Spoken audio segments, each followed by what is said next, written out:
That $140 shirt didn't just sell out. It crashed systems, exposed blind spots, and quietly revealed who truly controls women's basketball right now. Because what happened next was never supposed to happen like this. Nike didn't anticipate chaos. The league didn't expect panic. And no one imagined that a single athlete's logo could generate more money, more attention, and more cultural power than entire organizations combined. At first, it looked like a routine merch drop. A logo. A shirt. A midnight release. Nothing unusual. But within minutes, everything started to unravel. Websites went down. Payments failed. Fans were locked out. Resellers moved faster than the brand itself. Suddenly, Nike wasn't shaping the moment anymore. It was reacting to it. And that's the part no one wants to say out loud. Because this wasn't just about Caitlin Clark being popular. It was about Nike realizing, in real time, that they had completely underestimated the scale of what they were holding. And by the time that realization hit, there was no way to slow it down. To understand how it spiraled this quickly, you have to look at what came before the explosion. When everything was quiet. Almost too quiet. For months, one question kept growing louder. Where was Nike? Caitlin Clark had already transformed the college game. Television ratings were surging.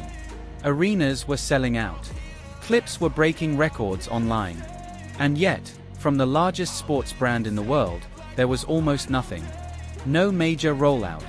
No aggressive merch push. No clear signal that Nike truly understood the moment they were sitting on. Fans noticed. And they didn't stay silent. Social media filled with frustration. People weren't just asking when the merch would drop. They were asking why it felt delayed at all. Because this didn't feel like a typical superstar launch. It felt careful. Controlled. Almost hesitant. Behind the scenes, Nike wasn't treating Caitlin Clark as a guaranteed cultural force. They were treating her like an experiment. A massive one, but still a test. There were internal debates about demand.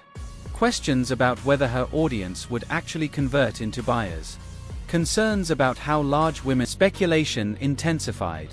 The longer Nike stayed silent, the more pressure built out. Arena added fuel to a moment that hadn't even arrived yet. So when Nike finally decided to move, they didn't realize how much tension had already built. This wasn't a casual audience waiting for merch anymore. This was a global crowd watching the clock, credit cards ready. Nike thought they were launching a product. What they were actually doing was striking the match. And when midnight finally arrived, the reaction wasn't excitement. It was impact. Midnight wasn't a celebration. It was a collision. The second Caitlin Clark's logo went live, Nike systems didn't slow down. They failed.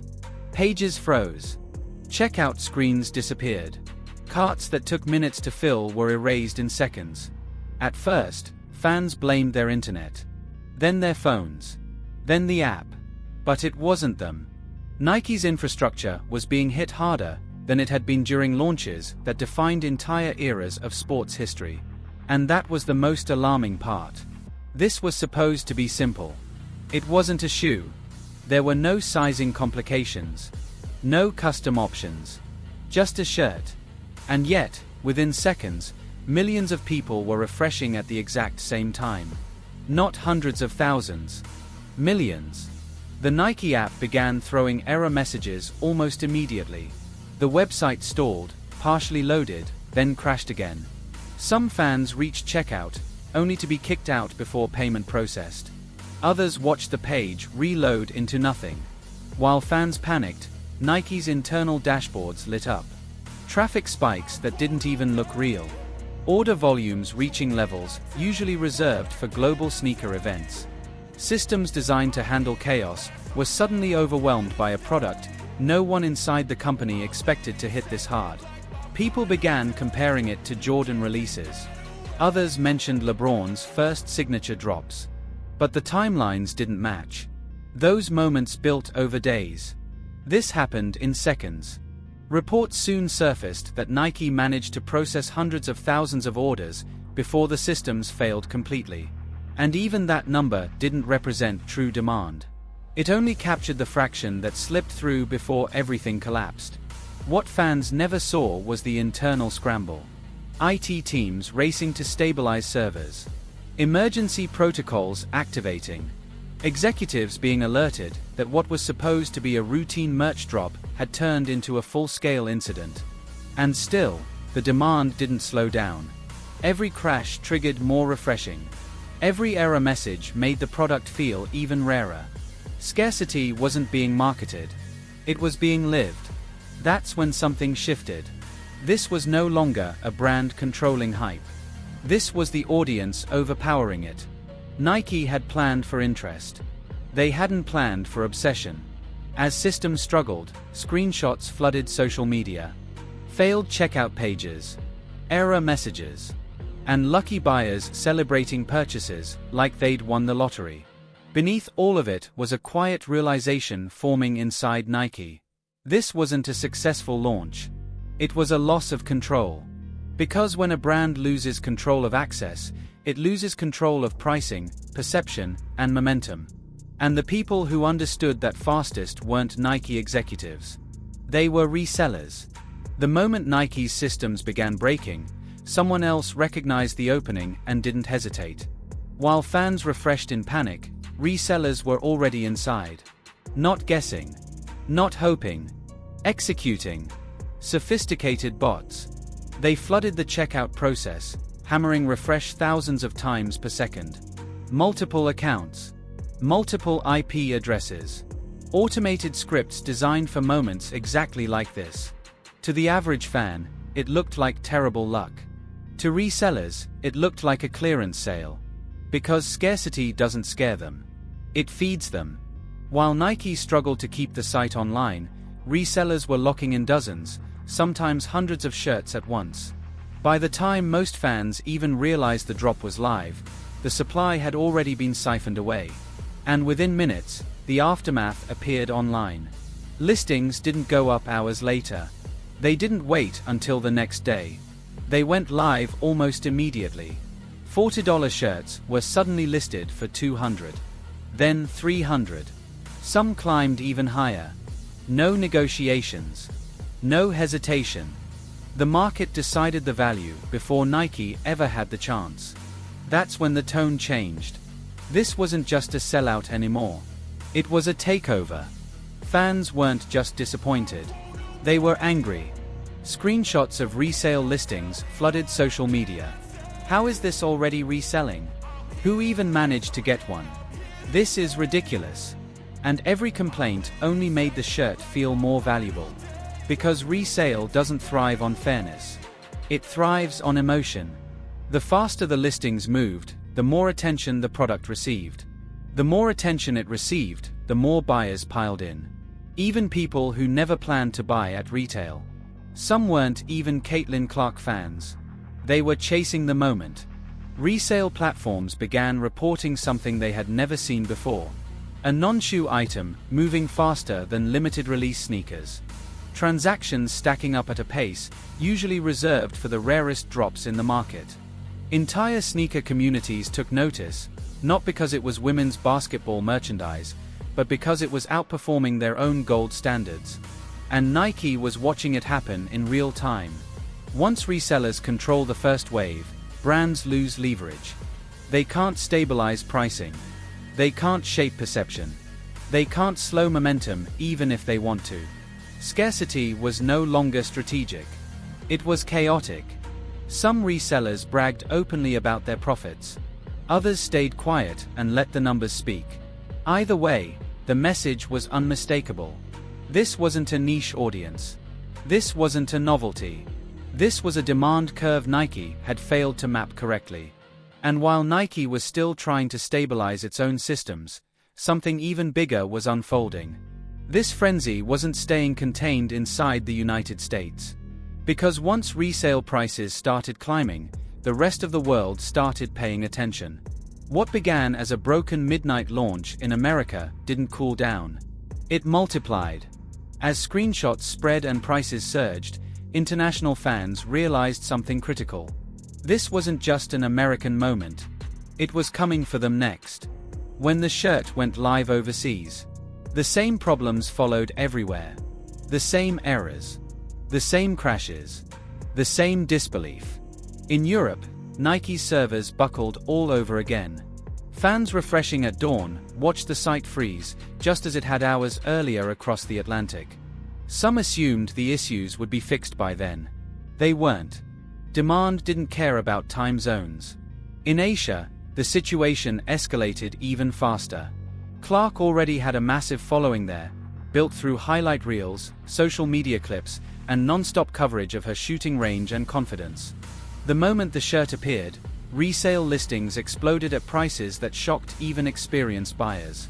What cost $40 at retail was suddenly listed for the equivalent of $400, sometimes more, and people were still buying. In Japan, fans didn't wait for the website to cooperate. They showed up in person. Lines formed outside Nike stores before doors even opened. Some camped overnight, hoping physical inventory would spare them another digital collapse. In other countries, lotteries were introduced almost immediately. One item per customer. Strict limits. Anything to slow the chaos. But nothing really worked. Because this wasn't about convenience anymore. It was about being part of something. Fashion communities started paying attention. Not sports media. Fashion. The logo wasn't loud. It wasn't flashy. That was the point. It felt intentional. Clean. Instantly recognizable without explanation. That's when the crossover happened. People who didn't follow the WNBA wanted the shirt. People who didn't know Caitlin Clark's stats still wanted the logo. The merch wasn't being worn to games. It was being styled. Social media accelerated everything. Videos of failed checkout attempts went viral. Fans filmed themselves refreshing, panicking, celebrating, or finally giving up. One clip of a fan breaking down after missing out spread everywhere. Not because it was dramatic, but because it felt real. Then influencers stepped in. Some offered thousands just to secure a shirt early. Others promised posts, reels, entire campaigns in exchange for a single item. Celebrities quietly asked their teams to find one. Stylists scrambled. Suddenly, the shirt wasn't just rare. It was validated. Nike wasn't just selling a product anymore. They were watching a symbol take on a life of its own. A logo crossing sports, fashion, and pop culture without permission. And while fans around the world chased inventory, Nike's internal teams reached an uncomfortable realization. This wasn't slowing down. It was accelerating. Which meant the real pressure was only beginning. Because when a global brand realizes it doesn't have enough supply, consequences move fast. Inside Nike, the word launch disappeared. They were officially in emergency mode. What should have been a controlled rollout had become a demand surge the company couldn't absorb without breaking something else. Normal schedules stopped mattering. Factories that weren't supposed to ramp up yet were told to move immediately. Plants across Southeast Asia shifted priorities overnight. Workers were asked to take emergency shifts to push out inventory as fast as possible. This wasn't seasonal production. This was damage control. Nike had already produced millions of units for the initial run, more than they commit for most safe launches. It still wasn't enough. Executives were pulled into late-night calls. Supply chain managers were handed impossible timelines. Every department was asked the same question. How fast can we make more? Shipping contracts were rewritten on the fly. Premium rates were approved without hesitation. Entire trucks were loaded with one item, Caitlin Clark shirts, and sent out ahead of everything else. Other products waited. This one couldn't. Customer service lines were overwhelmed. Wait times stretched into hours. Social teams were flooded with complaints, screenshots, and demands for answers. And while public-facing teams tried to stay calm, internal conversations grew tense. Emergency responses cost money. Overtime pay. Expedited shipping. Manufacturing changes. All happening at once. But the most surprising reaction didn't come from inside Nike. It came from the market. As news of the chaos spread, investors didn't panic. They leaned in. Nike's stock moved upward as analysts connected the dots. This wasn't failure. It was proof of unrealized demand. Reports circulated that a single product line was influencing quarterly projections. Executives referenced the collection directly in internal briefings. For a company valued in the hundreds of billions, that doesn't happen casually. And yet, something still felt off inside Nike. They weren't controlling the narrative anymore. The audience was. Every delay, every apology, every explanation only added to the myth surrounding the product. Scarcity was no longer a strategy. It was a consequence. And consequences don't stop at one company. Because while Nike scrambled to catch up, other brands were watching closely. Very closely. And what they saw made them uncomfortable. This wasn't just Nike winning. It was everyone else losing ground at the same time. Inside Adidas, Puma, Reebok, and beyond, emergency meetings were called. Executives asked hard questions quickly. How did one athlete generate this level of response? Why did a single t-shirt outperform entire collections? And the most unsettling question of all, why wasn't it them? These brands had invested in women's basketball. They had signed stars. They had launched campaigns. None of it was moving like this. Soon, reports began surfacing that internal projections across the industry were being quietly rewritten. Marketing teams were pulling data late into the night, trying to understand what they had missed. Because this wasn't just about popularity. It was about gravity. Caitlin Clark wasn't simply drawing attention toward herself. She was pulling attention away from everything else. Other athletes noticed immediately. Not publicly at first, but behind the scenes, the contrast was impossible to ignore. Some players had full signature shoe deals that weren't generating a fraction of the buzz created by a single shirt. Others watched their merchandise sit untouched while Clark's logo couldn't stay available for more than minutes. And that disparity stung, not because of ego, but because of reality. Endorsements are leverage. Sales are security. And suddenly, one player had both. Even more telling, some of Clark's on-court rivals were buying the shirt themselves. Players who competed against her were spotted wearing her logo off the court. No captions. No explanations. Just quiet acknowledgement. It wasn't about loyalty. It was about recognition. They understood what was happening. This wasn't hype. It was dominance. At the same time, brands tied to other athletes began feeling pressure from every direction. Executives were asked why their flagship players weren't moving product. Why their marketing campaigns felt loud but empty. And those questions didn't stay internal for long. Fans started asking them too. Comparisons spread online. Screenshots of Clark's resale prices next to unsold collections elsewhere. The narrative wasn't cruel, but it was clear. It didn't say other athletes weren't great. It said the market had chosen its moment. And the market doesn't wait. As Clark's logo continued circulating globally, one truth became unavoidable. This wasn't a rising tide lifting everyone. It was a spotlight, and only one person was standing in it. That led directly into the next phase, when the numbers behind the moment began leaking. And once those numbers surfaced, the conversation shifted from hype to power. At a certain point, hype stops being opinion. It becomes math. As early sales data, system logs, and resale activity were pieced together, analysts realized what they were seeing didn't resemble anything women's basketball had produced before. Not even close.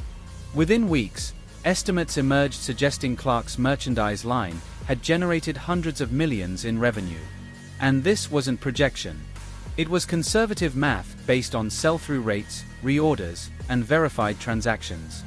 One product category. Not shoes. Not a full lifestyle line. Just apparel. To put that in perspective, the entire WNBA's annual revenue sat far below what one athlete's merchandise was now being tied to. That comparison wasn't supposed to exist. But once it did, it couldn't be ignored. Wall Street noticed immediately. Nike's quarterly conversations shifted. Clark's collection wasn't just mentioned. It was emphasized. Analysts began asking whether this level of demand could be sustained, whether future drops could scale, whether one athlete could meaningfully move the needle for a company of this size. And surprisingly, the answer appeared to be yes. Nike's stock responded accordingly. Not because investors love chaos, but because they love proof of untapped markets. This wasn't cannibalizing existing sales. It was expanding the audience. New buyers. Younger demographics.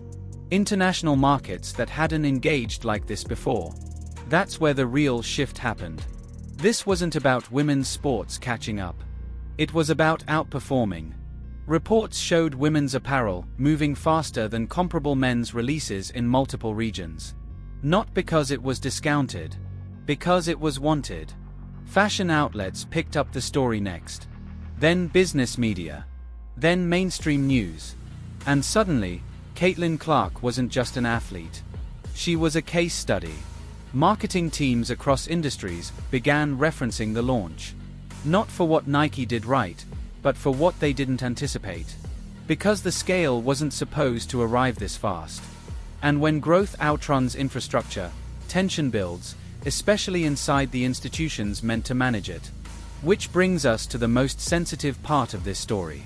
Because while brands and investors were celebrating, one organization was watching everything unfold with mixed emotions. The league itself. Inside the WNBA, the reaction wasn't applause. It was concern. From the outside, it looked like a perfect scenario. Record attention. Global headlines. An athlete bringing unprecedented money and visibility into women's basketball. But internally, the mood was more complicated. Because when one player grows faster than the system around her, celebration and concern begin to overlap. League officials weren't blindsided by Clark's popularity. They had seen the ratings. They had watched arenas sell out. What caught them off guard was the speed. The sheer volume of financial attention arriving all at once forced uncomfortable questions behind closed doors. How do you manage a league moment when one player becomes the economic center of gravity? How do you distribute opportunity without slowing momentum? And what happens when everything starts depending on a single name? No one wanted to say it out loud, but dependency is risky. Sponsors began requesting Clark-specific placements. Broadcast partners leaned heavily on her appearances. Merchandise conversations increasingly revolved around one logo. That level of concentration creates imbalance, even when it's positive. Other players noticed. Some embraced it, understanding that Clark's spotlight lifted the league overall. Others felt the gap widening. Not in recognition, but in leverage. Because when one athlete moves product at this level, the economics change. Endorsement negotiations shift. Marketing priorities realign. And not everyone benefits equally. Behind the scenes, league leadership felt pressure from all sides. Brands wanted more Clark exposure. Players wanted fairness. Fans wanted access. And the league had to protect its long-term structure while riding a wave it didn't create. That balance is delicate. Too much control kills momentum. Too little control creates chaos. And the league was watching chaos form in real time. Every sellout, every resale headline, every comparison between Clark's merchandise and league revenue tightened the tension. This wasn't jealousy. It was fear of instability. Because once an athlete outgrows the systems built to contain them, the rules begin to bend. And bending rules attracts attention. Not all of it good. Which leads to the part of this moment nobody wanted to talk about.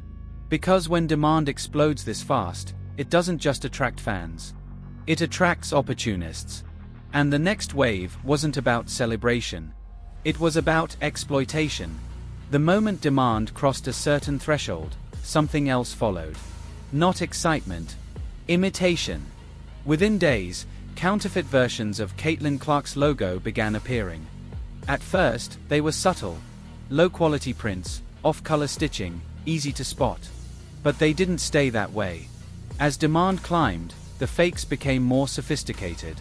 Factories overseas churned out replicas in massive quantities. Some were nearly indistinguishable from the real thing. and they moved fast. Street sellers in major cities carried them. Online listings multiplied. Entire websites sprang up overnight, designed to look legitimate. To the average buyer, it was impossible to tell the difference. For every real shirt sold, several fakes were already circulating. And Nike had a problem. This wasn't just lost revenue. It was brand vulnerability. Counterfeits don't care about quality, pricing, or reputation. They only care about speed. Nike responded quickly. Authentication measures were introduced, QR codes, unique tagging systems, extra layers of verification. Security teams expanded. Legal teams got involved. Customs officials were alerted. Entire shipments were intercepted before reaching the market. This wasn't a minor nuisance. It had become a global issue. Authorities began tracking networks specializing in counterfeit sports apparel. Some operations were tied to broader illicit supply chains. All because of one logo. Meanwhile, fans were caught in the middle. Questions emerged about whether purchases were authentic. Resale trust began cracking. Platforms scrambled to verify listings. The very scarcity that had created hype was now fueling confusion. And one question could no longer be ignored. Was this moment growing faster than anyone could control? Because when fame outpaces protection, the damage doesn't hit all at once, it spreads.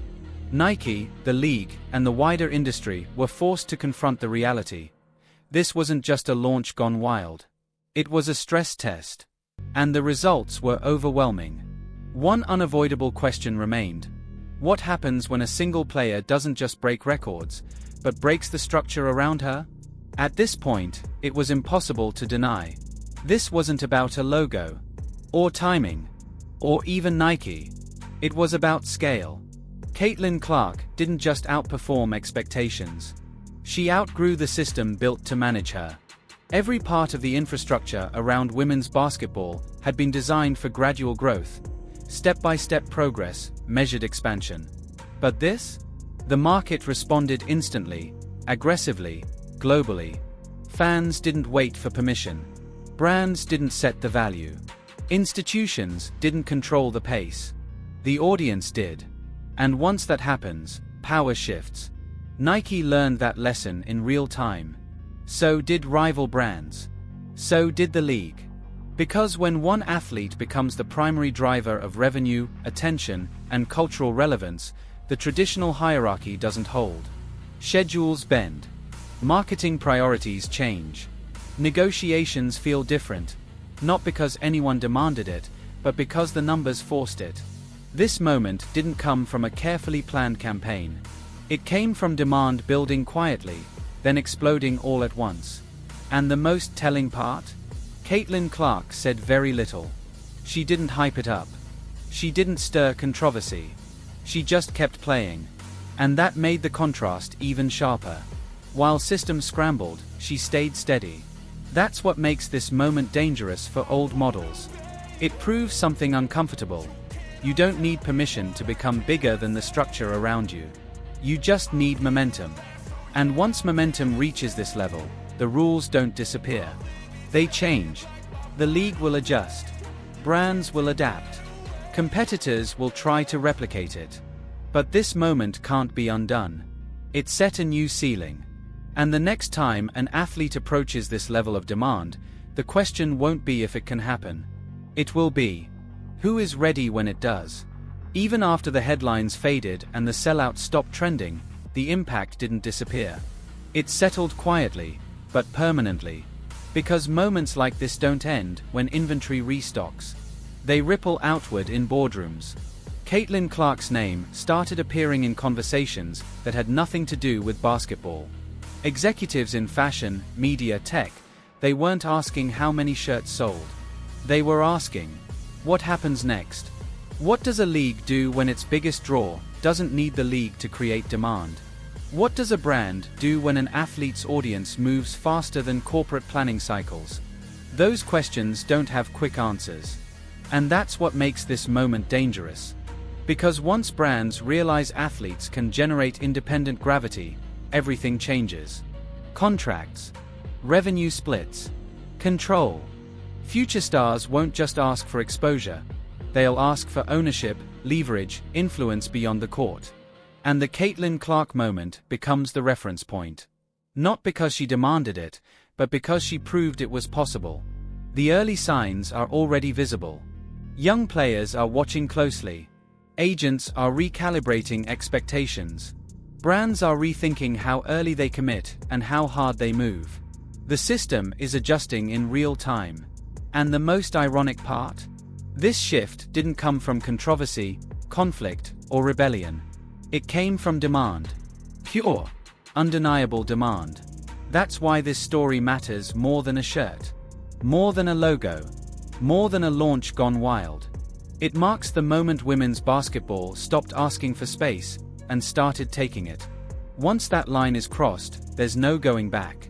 The next breakout star won't be treated as a risk. They'll be treated as a threat. And everyone, brands, leagues, and fans, will trace that shift back to this moment. Back to when one player didn't just sell out a drop. She changed the math. Moments like this don't feel historic immediately. They don't come with trophies or confetti. They reveal themselves later, when systems stop working the way they used to. Caitlin Clark's Nike moment was one of those. After this, the old rules no longer apply. Athletes aren't just endorsers anymore. They are platforms. They don't just promote brands, they create demand independently. And once that reality is proven, every negotiation changes. Future stars won't be measured only by points or awards. They'll be measured by conversion, by reach, by how fast they move culture. Leagues will still matter. Brands will still matter. But they won't hold the same leverage they once did. That line has been crossed. Not loudly. Not intentionally. Permanently. Caitlin Clark didn't step over it. The market pulled her across, and now everyone else has to follow. This is why moments like this can't be replicated on command. You can't manufacture belief. You can't force timing. You can't script demand. You can only respond to it. And the people who respond fastest will shape the future of women's basketball. Those who hesitate will be left reacting. Years from now, when athlete-driven brands dominate and leagues fight to stay central, this moment will be cited quietly, not as hype, but as proof. Proof that the shift already happened. And once a system is exposed, it never fully recovers its old form. It evolves, or it gets replaced. That is the legacy of this moment. Not the shirts. Not the numbers. Not the chaos. But the realization that the balance of power has already moved.